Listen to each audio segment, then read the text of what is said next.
warahmatullahi wabarakatuh. Puji syukur kehadirat Allah SWT yang telah melimpahkan beragam nikmat dan hidayah kepada kita semua, sehingga pada siang hari ini Senin 30 Oktober 2023 kita dapat berkumpul di sini di ruangan kelas 6 SD Negeri Kamulyan untuk mengikuti acara diseminasi penyebaran pemahaman dan penerapan pengalaman budaya positif modul 2.1 pendidikan guru penggerak. Perkenalkan, saya Resmiati dari SD Negeri Kamulyan, calon guru penggerak angkatan 9. Bapak Ibu guru hebat semuanya, sebelum kita memulai acara pada siang hari ini, mari kita bersama-sama membacakan basmalah bersama. Bismillahirrahmanirrahim. Terima kasih. Bapak Ibu guru hebat semuanya, mari untuk memulai acara pada siang hari ini, kita untuk menambah semangat kita serukan yel-yel sekolah kita SD Negeri Kamulyan, yaitu berdikari. Berdikari itu adalah beriman, mandiri, berkarakter, dan berprestasi. Bapak Ibu guru hebat semuanya, saya mohon untuk berdiri sejenak.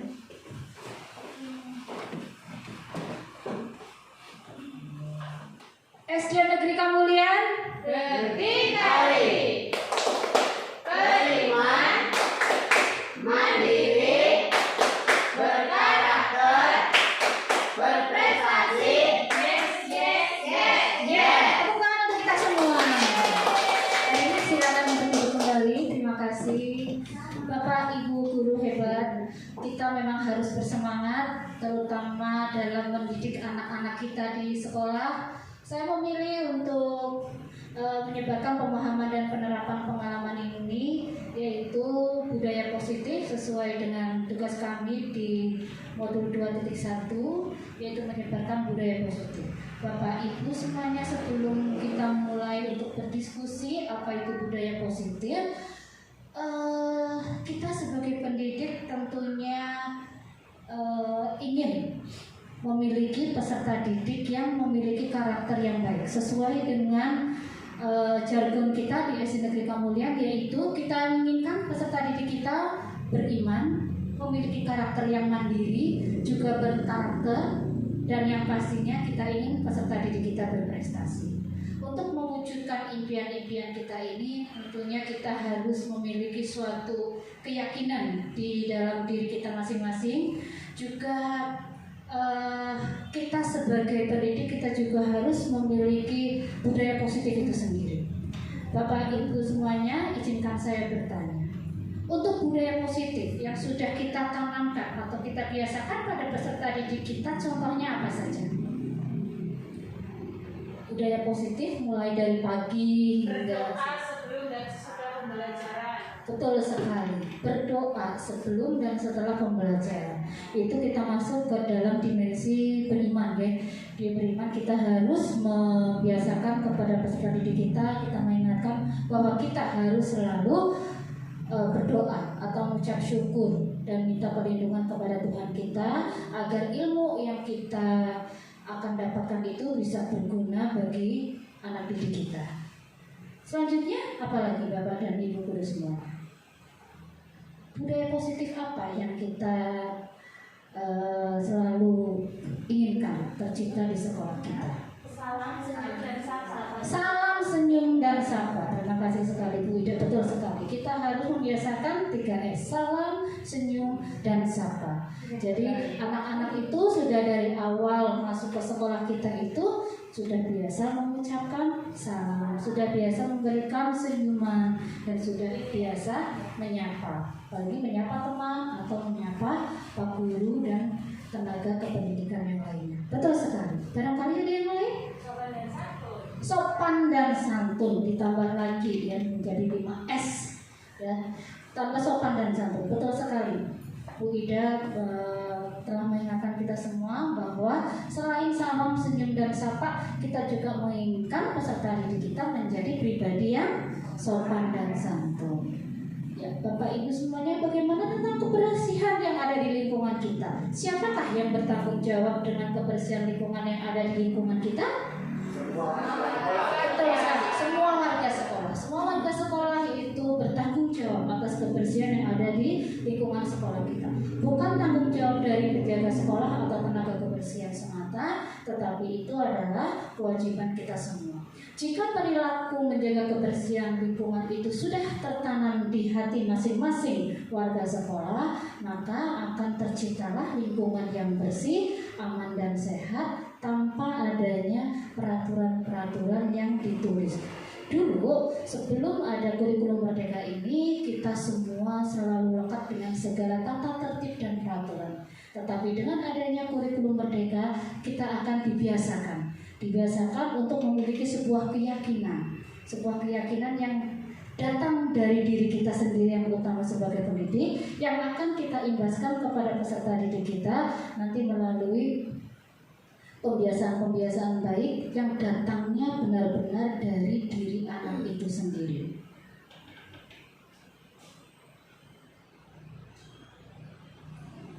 Bapak Ibu semuanya, konsep utama dari modul budaya positif ini yang pertama adalah perubahan paradigma belajar. Jadi nanti kita akan belajar bersama bagaimana sih paradigma belajar ini kita ubah. Yang kedua adalah disiplin positif. Yang ketiga kebutuhan dasar manusia.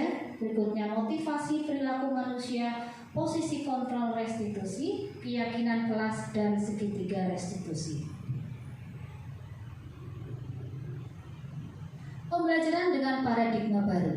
Bapak Ibu semuanya, kita sekarang sudah mengikuti kurikulum merdeka. Mau tidak mau setiap kurikulum itu akan terus berubah, akan terus ditelaah. Yang tujuan utamanya adalah menciptakan pendidikan di Indonesia yang lebih maju dari sekarang. Pembelajaran dengan paradigma baru merupakan pembelajaran yang dirancang berdasarkan prinsip pembelajaran berdiferensiasi, yaitu pembelajaran yang kita nanti kita akan berpusat pada murid. Kita akan tahu bagaimana murid dapat belajar dengan aman, dengan nyaman, sesuai dengan kebutuhan murid.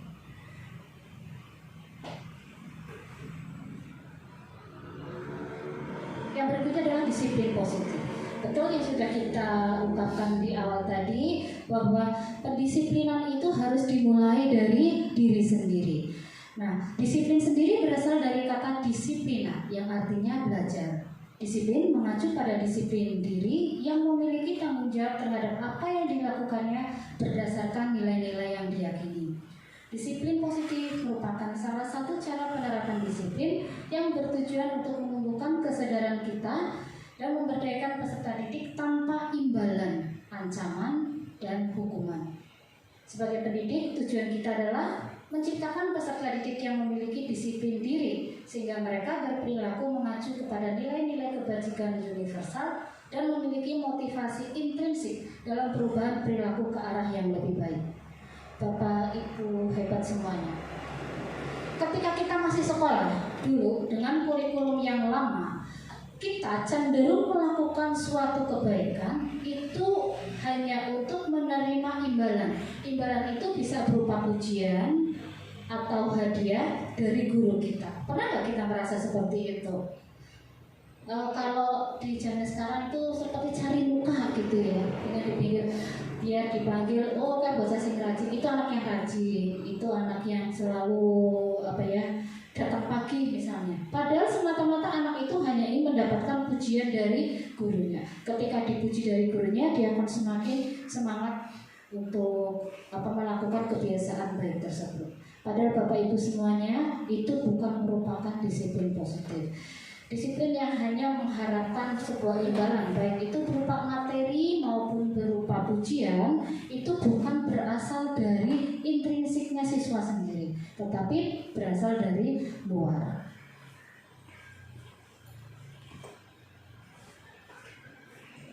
Bapak Ibu semuanya, sebagai manusia, kebutuhan dasar kita itu antara lain yang pertama bertahan hidup, kita menginginkan kasih sayang dan rasa diterima, kita menginginkan penguasaan, kebebasan, dan kesenangan.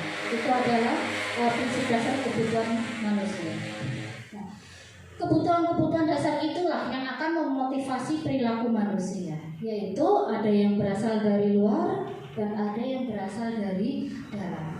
Kalau kita sendiri, misalnya saya dan Anda semua kan seorang pendidik, Bapak dan Ibu semuanya berangkat sekolah itu kan kita mulai pembelajaran pukul 7. Kalau kita sebelum jam 7 harus sudah hadir di sekolah, itu karena apa? Karena faktor dari dalam diri Ibu sendiri atau karena ingin dipuji? Dari dalam diri sendiri. Dari dalam diri sendiri, bukan karena yang dipuji Ibu Asih, bukan. Tetapi jika kita berangkat sekolahnya itu karena kepala sekolah itu memberikan reward, memberikan penghargaan bagi guru yang berangkat pukul 6.30, maka akan diberi hadiah apa. Itu nanti kita melakukan disiplin ini bukan dari dalam diri kita sendiri, tetapi karena kita mengharapkan suatu penghargaan atau reward. Faktor ekstrinsik ini itu biasanya kita menghindari ketidaknyamanan dan hukuman. Jadi saya harus berangkat gasik karena saya tidak mau ditegur oleh kepala sekolah kita, atau untuk mendapatkan imbalan atau penghargaan. Kalau saya berangkat gasik, pasti nanti saya akan dipuji-puji terus nih sama kepala sekolah. Yang benar adalah kita memiliki faktor intrinsik dari diri kita sendiri, bahwa untuk menjadi orang yang kita inginkan, kita harus menghargai diri sendiri dengan nilai-nilai yang kita percaya. Kalau isunya adalah saya harus berangkat awal di pagi hari ke sekolah, motivasi Bapak dan Ibu semua apa? Motivasi yang mengharuskan kita harus berangkat awal tanpa kita mengharapkan pujian atau reward dari teman atau kepala sekolah, kira-kira apa? Keyakinan dari dalam diri.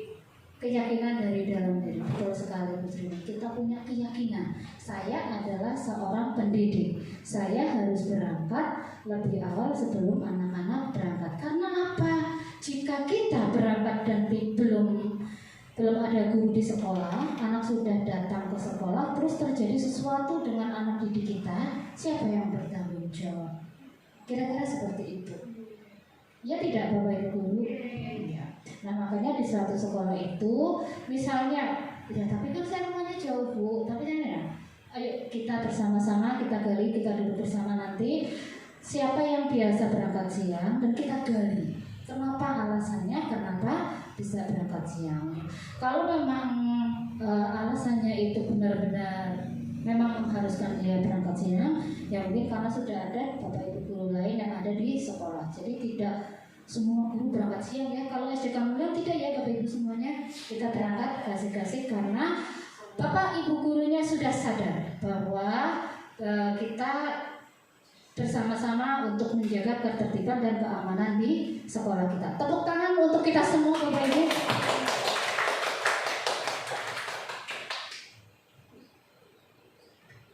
Bapak Ibu semuanya, dalam disiplin positif ini kita sebagai guru mempunyai 5 posisi kontrol. Apa itu 5 posisi kontrol? Kita biasanya itu memiliki posisi kontrol sebagai penghukum, pembuat rasa bersalah, pemantau, teman, atau manajer. Kita bahas satu persatu Bapak Ibu guru. Penghukum. Tapi ini dulu ya, kalau sekarang kayaknya tidak ada. Pada suatu sekolah itu ada sebuah peraturan yang tidak tertulis, yang sudah diturunkan turun-temurun, atau karena memang faktor kepala sekolah atau guru tersebut ada yang berkeyakinan seperti itu. Jika ada yang melanggar, maka harus dihukum karena untuk memberikan efek jerah. Yang salah harus dihukum untuk memberikan efek jerah. Pada suatu sekolah, sekolah X itu ada siswanya yang tidak memakai atribut sekolah lengkap pada waktu upacara, tidak memakai topi atau dasi. Hukumannya adalah anak itu harus menghormat kepada tiang bendera selama 10 menit atau 15 menit. Meskipun waktu itu tidak lama, tapi yakinlah Bapak Ibu semuanya, perlakuan yang anak itu terima akan membekas hingga dia dewasa dan akan memberikan doktrin kepada dirinya bahwa aku tidak boleh itu lagi lah, aku izin banget, aku disuruh berdiri menghormat kepada tiang bendera, yang lain pada belajar, aku masih harus menghormat kepada bendera. Dan yakinlah suatu hari jika anak tersebut bertemu dengan guru itu, pasti yang diingat adalah tiang bendera. Karena di alam bawah sadarnya dia pernah dihukum seperti itu. Kira-kira bagus apa tidak teori agama kita sebagai penghukum? Tidak. Makanya di kurikulum Merdeka ini kita sudah dihilangkan. Tidak ada lagi guru yang memiliki posisi kontrol sebagai penghukum. Yang kedua adalah pembuat rasa bersalah. Bapak Ibu pernah tidak ada anak yang tidak mengerjakan tugas misalnya, dan kita mudah sekali kita menjudge anak tersebut, kamu pasti tidak belajar ya. Tadi malam kau pasti tidak belajar sehingga kamu lupa tidak mengerjakan PR. Tidak Bu Guru, saya tidak seperti itu, tapi kita masih menjawabnya. Kok mestinya ya, kok mesti dikandani? Kamu pasti kalau diberitahu kamu pasti ya pasti kamu seperti itu. Jadi kita sudah menjudge anak tersebut, kita sudah menghakimi anak tersebut bahwa anak tersebut memang suka tidak mengerjakan PR. Yang berikutnya adalah pemantau. Kita memantau cara belajar siswa, hasil belajar siswa. Itu hanya memantau kita perkembangan belajarnya di kelas tanpa kita memberikan solusi jika dia ada masalah. Kita hanya memantau. Kamu loh sudah diingatkan, kamu seperti itu terus, ya. Dan kali kamu tidak boleh seperti itu. Itu adalah posisi kontrol sebagai pemantau. Ada dua lagi, yaitu kita sebagai teman. Kepada siswa memang bagus kita adakannya, kita adalah teman dari murid-murid kita. Misalnya anak tidak mengerjakan PR, yang kita ucapkan hanya seperti ini. Ayolah, nggak PR lah. Ayolah, kamu bisa lah. Jadi di dalam diri anak itu menganggap guru itu paling Bu Guru nanti hanya bilang seperti itu kalau saya tidak mengerjakan PR. Ya, kadang memang ada yang seperti itu. Apalagi guru-guru yang sibuk, yang sudah diberi tugas tambahan seperti operator, bendahara pos, pemegang aset dan sebagainya. Karena sekarang guru itu kan banyak sekali bertugas ganda ya Bapak Ibu. Tidak hanya kita mengerjakan administrasi saja, selain kita melaksanakan KBM, kita memang diberi tugas tambahan oleh pemerintah untuk membantu pelaksanaan administrasi yang di sekolah. Karena tidak adanya tenaga administrasi, kita memiliki tugas tambahan, sehingga kadang KBM-nya itu jadi keteter atau terlantar. Jadi untuk memudahkan saja, guru dengan mudahnya hanya bilang seperti itu, ayo dong kerjakan tugas, ayo dong ya. Kamu sering nggak gitu kan, guru nggak enak sama kepala sekolah, kamu nggak mengerjakan tugas. Semoga di sekolah kita tidak ada ya Bapak Ibu Guru. Yang terakhir adalah posisi kontrol kita sebagai manajer. Bapak Ibu semuanya sering ya kita mendengar kata manajer. Dari kata manage. Memanage itu mengatur. Tetapi tidak hanya mengatur, seorang manajer itu di dalam kelas kita selain menguasai pembelajaran, kita juga bisa menguasai karakteristik siswa, kita juga menguasai teknik-teknik model belajar, sehingga kita bisa mengajar dengan mencakup semua lingkup yang ada di dalam kelas ini dengan segala dinamikanya. Kita semua ingin menjadi seorang manajer di kelas ya Bapak Ibu Guru. Ya, di sini ada contoh beberapa penerapan posisi kontrol.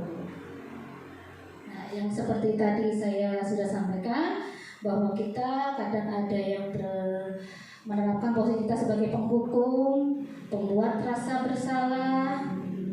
Ada kita sebagai teman, pemantau, dan kita sebagai manajer. Kalau saya tawarkan kepada Bapak Ibu Guru semua, akan memilih sebagai posisi yang mana? Manajer. Sebagai manajer, betul sekali. Kita harus bertindak sebagai manajer di dalam kelas kita. Nah, miskonsepsi kita tentang teori kontrol Bapak Ibu semuanya.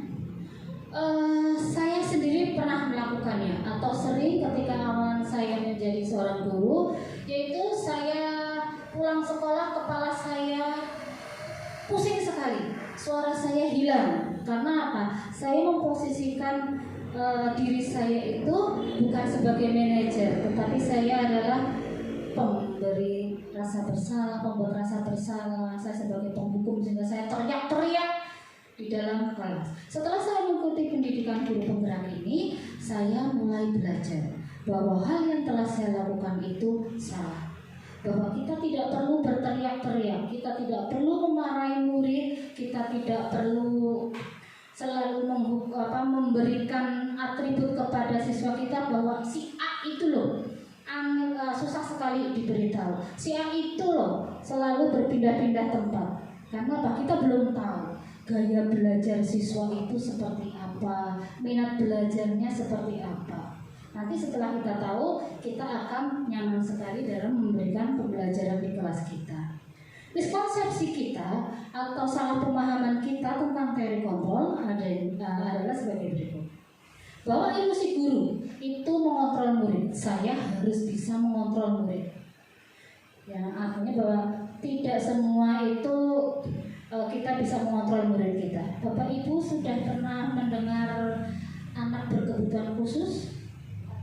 Sudah pernah.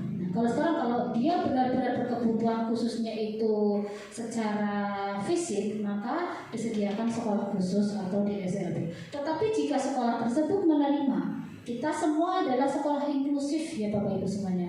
Jadi sekolah inklusif itu akan menerima anak dengan segala kodratnya. Bahwa anak dilahirkan cacat, bahwa anak dilahirkan kurang, itu bukan salah anak. Kalau kita mau menyalahkan Tuhan, kan tidak. Itu sudah takdir Tuhan dan kewajiban kita menerima anak yang berkebutuhan khusus, kecuali orang tuanya memang yang ingin menyekolahkan anak di sekolah khusus. Tetapi kalau keluarganya dan anak tersebut mau bersekolah di tempat kita, maka dengan segala kasih sayang kita harus menerimanya.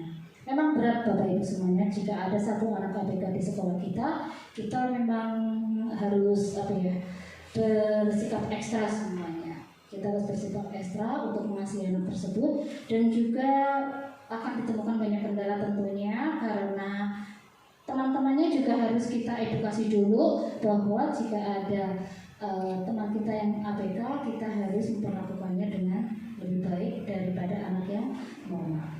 Nah, ilusi bahwa kita itu bisa mengontrol murid itu kurang tepat. Karena apa Bapak Ibu guru semua? Anak memiliki gaya dan model belajar yang berbeda-beda.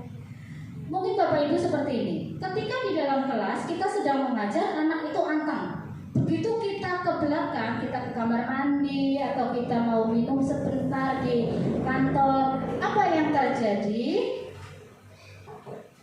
Seperti pasar. Padahal itu disebabkan oleh satu atau dua orang saja yang memiliki gaya belajar kinestetik. Kinestetik itu akan bergerak terus. Dia nggak bisa disuruh duduk manis. Karena apa? Ada yang audio visual, ada yang hanya visual. Dia suka sekali untuk didengarkan cerita-cerita dari bu gurunya, mendengarkan pelajaran. Ada juga yang suka gaya belajarnya melihat slide seperti ini. Dia suka dengan gambar-gambar yang bergerak. Dan ada juga yang model kinestetik. Dia kalau semakin diperintah untuk diam, maka itu artinya dia disuruh lari-larian. Ada nggak Bapak Ibu semuanya yang model seperti ini? Ada. Saya kira di kelas saya saja. Memang ada beberapa anak memang sudah kodratnya dia seperti itu. Mau kita marahin dia 1000 kali pun itu hanya didengarkan saja. Sebentar lagi anggota tubuhnya, tangan, kaki, ya dari pikirannya itu akan memerintahkan tangan dan kaki, goyang ayo, melayu ayo, gitu, seperti itu. Itu adalah gaya belajar kinestetik dan kita tidak bisa menahannya. Ya, kinestetik itu dia akan seperti itu terus.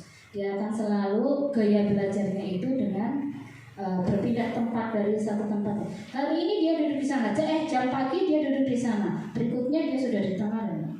Ya, itu tidak apa-apa selama dia tidak mengganggu temannya secara signifikan, tidak apa-apa. Tapi kalau sudah mengganggunya terlalu, kewajiban kita kembali lagi peran kita sebagai manajer. Kita harus menguasai kelas.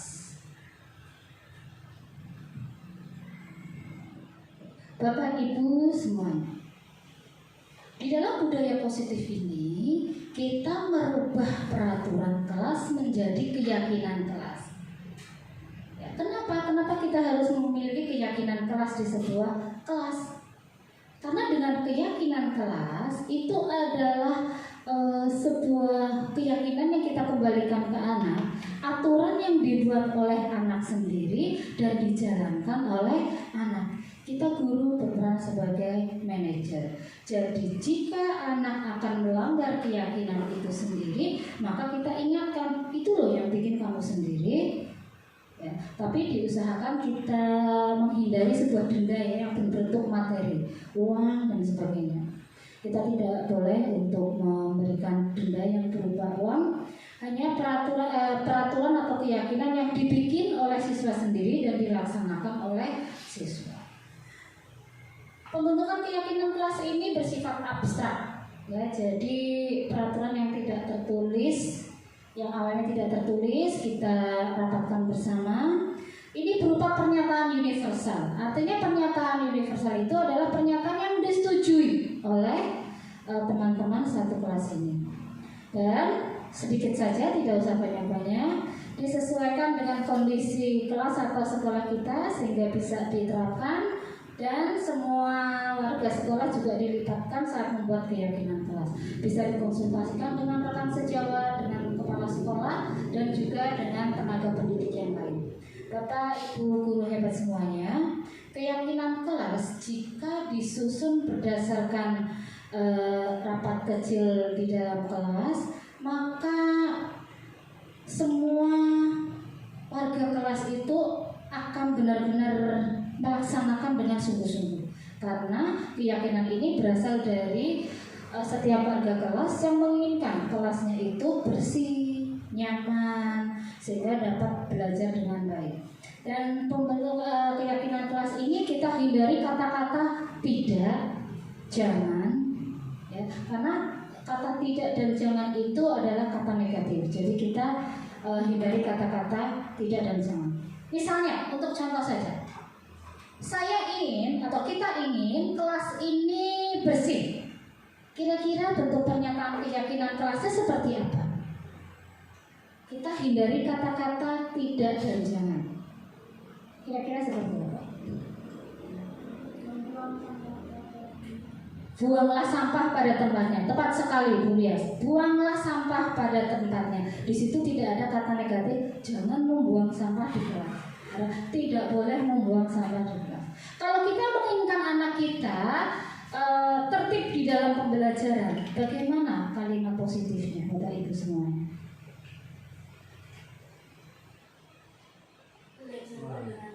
Belajarlah dengan tenang. Belajarlah dengan tenang, belajarlah dengan tertib. Bagus sekali. Jika kita menginginkan anak kita tidak terlambat atau masuk ke kelas tidak terlambat, datanglah lebih awal, datanglah tepat waktu. Bapak Ibu semua sudah tahu penerapan budaya positif. Tepuk tangan untuk kita semua, Bapak Ibu. Terima kasih. Ya, memang kita harus mulai dari hal-hal kecil, yaitu pembentukan keyakinan kelas. Budaya positif selanjutnya adalah segitiga restitusi. Saya juga baru kenal kata-kata ini, segitiga restitusi, seperti nama orang, restitusi. Restitusi itu ternyata sebuah aturan sehingga ketika anak kita memiliki masalah, kita tidak menyalahkan anak, tetapi justru kita menumbuhkan keyakinan pada anak bahwa apa yang dilakukan itu kurang benar dan anak mampu menggalinya, sehingga kesempatan untuk mengulangi kesalahannya itu akan kecil sekali. Ya, segitiga restitusi itu adalah suatu proses dialog yang dijalankan oleh guru agar dapat menghasilkan murid yang mandiri dan bertanggung jawab. Bapak Ibu semuanya, jangankan siswa, kita sendiri sering melakukan kesalahan. Ya apa tidak? Iya. Baik kesalahan yang disengaja atau tidak, bagi kita itu selalu benar. Ternyata itu adalah sebuah kesalahan bagi orang lain. Nah, di dalam segitiga restitusi ini kita diminta untuk menstabilkan identitas. Kita juga bisa menanyakan keyakinan. Kita bisa memvalidasi tindakan yang salah yang sudah dilakukan oleh anak kita, dan kita akan menanyakan keyakinan pada anak. menstabilkan identitas Bapak Ibu semuanya. Berdasarkan prinsip membuat kesalahan, ini adalah bagian dari sebuah proses pembelajaran. Ya, kita bisa ke anak seperti ini. Jika anak berbuat salah, misalnya anak datang terlambat, sering banget datang terlambat ke kelas, kita akan mengucapkannya. Biasanya ini dilakukan oleh guru-guru BK, bimbingan konseling di tingkat SMP atau SMA ya. Kalau di SD belum ada, jadi kita nanti bisa merangkap sebagai guru BK. Contoh kalimat yang bisa untuk menstabilkan identitas antara lain, berbuat salah itu wajar kok. Tidak ada manusia yang sempurna. Bapak dan Ibu juga pernah melakukan itu. Nah, Bapak Ibu tidak mencari siapa yang salah, tapi ingin mencari solusi dari masalah ini. Kamu berhak merasa begitu. Jadi ini adalah kalimat-kalimat untuk menstabilkan identitas.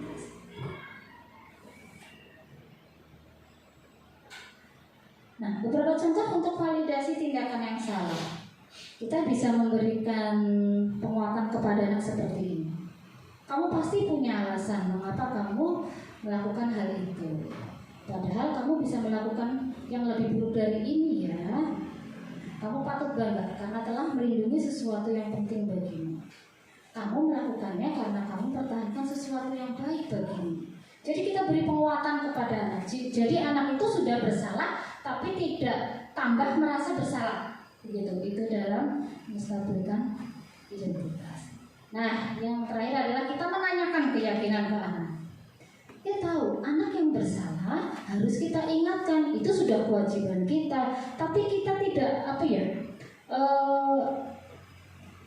kita tidak mengecap bahwa anak itu sudah berbuat salah. Nah, di dalam menanyakan keyakinan kita bisa memberikan contoh kalimat seperti ini. Apa keyakinan kelas kita? Nah, kita kan sudah membuat keyakinan kelas. Atau apa nilai-nilai yang telah disepakati bersama? Terus seperti apa sih gambaran kelas yang ideal menurut kamu? Kalau keyakinan kelas kita itu kok bisa kamu langgar, misalnya. Terus kamu ingin menjadi orang yang seperti apa? Jadi kita kembalikan lagi ke anak. Kita tanyakan keyakinan yang ada di dalam diri anak.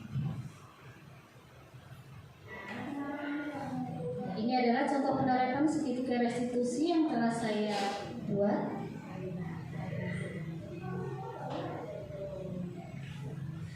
Anak ini tidak mengerjakan tugas, padahal sudah diberi waktu 2 hari. Karena tugas saya berikan pada hari Jumat, sehingga hari Sabtu dan Minggu kan dia harusnya mengerjakan. Ternyata dia tidak mengerjakan.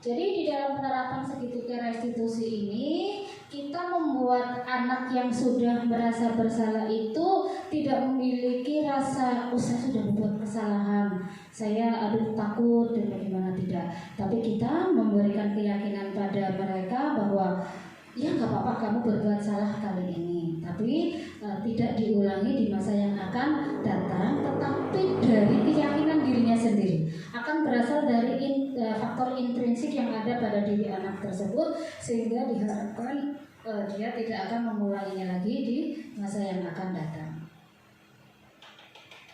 Bapak Ibu, program disiplin positif ini itu diharapkan bahwa guru itu memiliki standar kepribadian yang profesional, sosial yang baik dimanapun guru itu berada, yang mampu merefleksikan dirinya dalam posisi kontrol saat ini. Perjalanan kita sebagai among atau manajer yang mampu menuntun murid-murid kita menjadi insan yang mandiri, merdeka, dan bertanggung jawab sesuai dengan standar nasional pendidikan. Bapak Ibu semuanya, sampailah kita pada acara sesi tanya jawab. Saya ingin bertanya jawab dengan Bapak Ibu semuanya. Saya ingin berkolaborasi dengan Bapak Ibu guru semuanya mulai dari kelas 1. Ibu guru kelas 1, penerapan budaya positif apa yang biasanya Ibu gunakan di kelas? Assalamualaikum warahmatullahi wabarakatuh. Waalaikumsalam warahmatullahi wabarakatuh. Ya, penerapan budaya positif di kelas 1, anak-anak biasanya dibiasakan untuk ketika mereka bersalah, anak-anak selalu meminta maaf, dan ketika anak-anak diberi hadiah, anak-anak sering dibiasakan untuk berterima kasih, dan itu adalah kebiasaan yang baik yang selalu saya terapkan di kelas 1. Ada 4 kata ajaib yang selalu diterapkan di kelas 1. Yang pertama, jika anak-anak membutuhkan bantuan, mereka selalu bilang minta tolong. Terus yang kedua, jika anak-anak diberi hadiah, mereka selalu bilang terima kasih. Yang ketiga, ketika anak-anak berbuat salah, mereka selalu bilang minta maaf. Dan yang keempat adalah ketika anak-anak memasuki ruangan, selalu mengucapkan salam. Demikianlah budaya positif yang saya terapkan di kelas 1. Terima kasih. Terima kasih sekali Bu Asih. Tepuk tangan yang meriah untuk Bu Guru kelas 1 kita. Betul sekali Bapak Ibu guru semuanya. Kita sebagai pendidik, kita harus membiasakan 4 kata ajaib ini. Yaitu yang pertama, jika kita minta bantuan, kita mengucapkan minta tolong. Yang kedua, jika kita berbuat salah, kita harus mengucapkan maaf. Jika kita diberi bantuan, baik materi atau non materi, kita mengucapkan terima kasih. Jika kita akan masuk ke ruangan, kita bertemu orang, kita mengucapkan salam. Ya, terima kasih. Untuk Bu Guru Pendidikan Agama Islam, Ibu Umi Nurhayati, bagaimana penerapan budaya positif? Ibu kan dari kelas 1 sampai kelas 6. Tentunya ada pembiasaan positif yang sudah Ibu terapkan untuk anak kita, sehingga anak kita itu mampu untuk menirukannya. Terima kasih. Assalamualaikum warahmatullahi wabarakatuh. Waalaikumsalam warahmatullahi wabarakatuh. Di sini saya sebagai guru pendidikan agama Islam menyampaikan membiasakan budaya positif dalam kegiatan PAID setiap hari-harinya.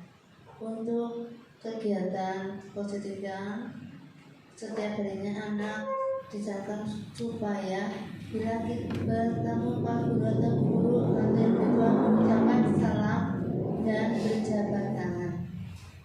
Yang kedua, sebelum masuk kelas juga kita mengucapkan salam. Setelah itu membiasakan membaca suratan pendek untuk setiap sebelum kita mulai pembelajaran. Mungkin hanya itu yang bisa saya sampaikan. Saya ucapkan terima kasih. Wabillahi taufiq. Wassalamualaikum warahmatullahi wabarakatuh. Waalaikumsalam warahmatullahi wabarakatuh. Bapak Ibu semuanya, bertepuk tangan meriah untuk Ibu Guru Pendidikan Agama Islam kita. Betul sekali. Untuk pembiasaan positif yang luar biasa itu, dari pagi kita sudah dibiasakan salam kepada yang lebih tua, terutama kepada Bapak Ibu guru yang berada di sekolah. Pembiasaan bacaan suratan pendek di pagi hari. Karena apa? Karena usia anak yang masih kecil ini untuk menghafalkan sebuah surat itu nanti akan lebih mudah membekas sehingga mereka dewasa. Kalau tiap hari dibaca, maka anak akan menghafalnya dengan mudah. Bapak Ibu guru hebat semuanya, izinkan saya bertanya lagi. Bagaimana pembiasaan budaya positif untuk di kelas yang lain, di kelas 3, Bapak Marianto, disilahkan. Terima kasih. Assalamualaikum warahmatullahi wabarakatuh. Oke, untuk pembiasaan budaya positif di kelas 3 yang saya biasakan terapkan, yaitu pertama ketika saat anak akan memasuki ruangan sekolah, ketika setelah mendengar bel masuk, anak-anak saya biasakan berbaris di depan kelas untuk melatih kedisiplinan anak-anak. Setelah itu anak-anak masuk ke ruangan dengan berjabat tangan dengan guru kelasnya, wali kelasnya, masuk satu-satu langsung menempati tempat duduk masing-masing. Setelah itu anak-anak disiapkan lalu berdoa bersama-sama yang dipimpin oleh anak secara bergantian.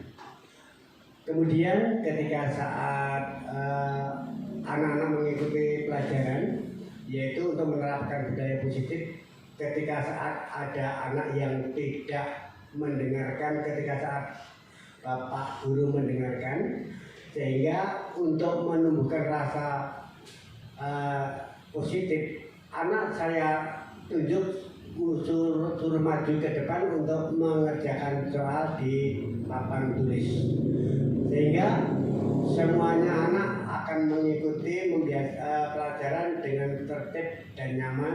Karena apa? Karena anak-anak takut untuk mendapatkan hukuman dari guru kelas. Kiranya hanya itu. Terima kasih. Kurang lebihnya mohon maaf. Assalamualaikum warahmatullahi wabarakatuh. Bapak Ibu guru apa semuanya, beri tepuk tangan yang meriah untuk Bapak Marianto. Betul sekali. Kita juga jangan terlalu membiarkan jika anak berbuat salah itu tanpa teguran.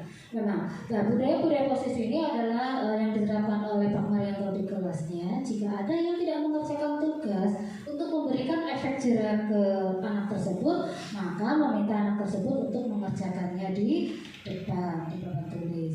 Nah, tetapi juga kita harus bimbing barangkali tidak mengerjakannya itu karena tidak tahu, karena tidak semua anak itu kadang ini ya memiliki HP untuk bertanya. Tetapi sangat bagus sekali memang kita dalam memanage kelas kita yang tahu kemampuan anak, karena anak itu memang beragam sekali jenisnya. Kalau anak kebiasaan tidak mengerjakan PR dan kita biarkan saja, maka akan terbentuk anak yang seenaknya sendiri. Anak tidak menerapkan disiplin, anak tidak mengenal kewajibannya sebagai siswa, yaitu belajar.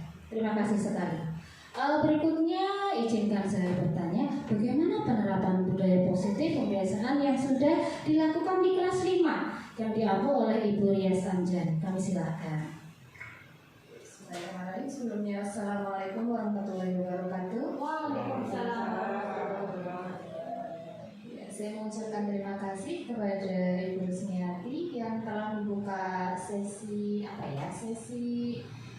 seperti diskusi kita sebagai guru untuk menerapkan budaya positif di sekolah kita. Untuk di kelas kita sendiri sebenarnya tidak jauh berbeda untuk penerapan budaya positifnya, ya, seperti untuk senyum, sapa, salam, lalu berkata yang baik. Tapi untuk pada waktu dekat ini saya lebih menerapkan ke penerapan budi pekerti, pendidikan budi pekerti, dan intinya saling menyayangi dengan teman, apalagi dengan maraknya isu bullying, yaitu isu bullying yang sedang sangat hits sekarang di televisi, di berita ataupun di banyak media. Saya jadi sedikit kurang ya, merasa takut jika itu terjadi di sekolah kita, karena dalam pergaulan anak-anak kan belum bisa berkira-kira bagaimana sesuatu yang baik dan yang buruk, masih harus kita bimbing. Jadi bukan hanya penerapan positif tentang pembelajaran saja, tapi kita juga mengusahakan untuk ke budi pekertinya, bagaimana cara berbicara, menggunakan kata-kata yang sopan sehingga tidak menyakiti teman, sesama teman, sehingga tidak memicu pertengkaran, lalu bertindaknya yang tidak terlalu berlebihan. Jadi saat bercanda pun juga tidak boleh berlebihan, kadang kita tidak berniat untuk menyakiti, tapi tanpa sengaja mungkin kita bisa menyakiti teman, dan itu juga bisa memicu permasalahan ya. Jadi bukan hanya dengan perkataan saja, tapi juga dengan perbuatan, supaya anak-anak ini bisa tumbuh menjadi anak-anak yang positif dan berbudi pekerti, berbicara yang santun dan lainnya. Lalu berikutnya kita juga membiasakan untuk, karena kebetulan kita hampir 100% muslim ya, kita membiasakan untuk sholat zuhur berjamaah. Untuk siswa-siswa yang di gedung sini ada kelas 4, 5, 6, dibiasakan selalu untuk sholat zuhur berjamaah. Setelah itu karena dengan imam kita Bapak Kepala Sekolah yang biasa mengimami di sini, dilanjutkan dengan kultum, ada kuliah 7 menit untuk menimbulkan rasa kesadaran, bukan hanya karena di pendidikan kan bukan hanya mendidik secara akademik saja ya, ada budi pekerti, ada sopan santun, ada keagamaannya juga. Dan selain itu penerapan budaya positif juga dilanjutkan dengan kegiatan-kegiatan ekstrakurikuler yang kita tambahkan setelah jam pelajaran. Ada ekstra BPA untuk membantu siswa-siswi yang agak kesulitan dalam mengaji di rumah, ada ekstra TIK, ada juga ekstra yang lain, olahraga dan lain sebagainya, untuk menambahkan kemampuan, untuk menambahkan minat, menggali bakat dan minat anak-anak. Begitu, mungkin itu saja yang dapat saya sampaikan. Monggo untuk yang lainnya. Assalamualaikum warahmatullahi wabarakatuh. Waalaikumsalam warahmatullahi wabarakatuh. Bapak Ibu, tepuk tangan meriah untuk Ibu Rias Anjani, luar biasa sekali. Jadi penerapan budaya positif ditambah lagi di sekolah kita di SD Negeri Kamulian tercinta ini, ditambah lagi yaitu tentang anti bullying, karena memang sedang marak sekali anti bullying di mana-mana sekarang merebak. Itu sumbernya itu memang dari informasi yang dapat dengan mudah anak-anak terima saat ini, yaitu lewat media internet dan sebagainya.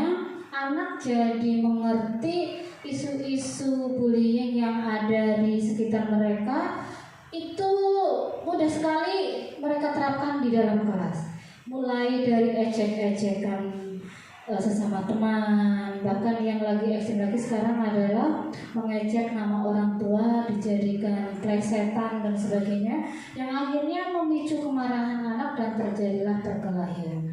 Perkelahian bahkan pernah terjadi di sekolah kita, cukup berat kasusnya, tapi alhamdulillah dengan pendekatan-pendekatan baik dan kita melibatkan komite dan wali murid, alhamdulillah sekarang kita sudah mulai sadar, anak-anak sudah berkurang sekali mereka pembuliannya di dalam kelas. Pembulian itu bukan hanya secara fisik, justru yang paling ini adalah yang bersikap verbal ya, dengan kata-kata sudah nggak suka malah ulangi lagi. Nah itulah, kalau kita menerapkan budaya positif ini atau keyakinan kelas yang kita bikin di dalam kelas tidak dari intrinsik anak itu sendiri,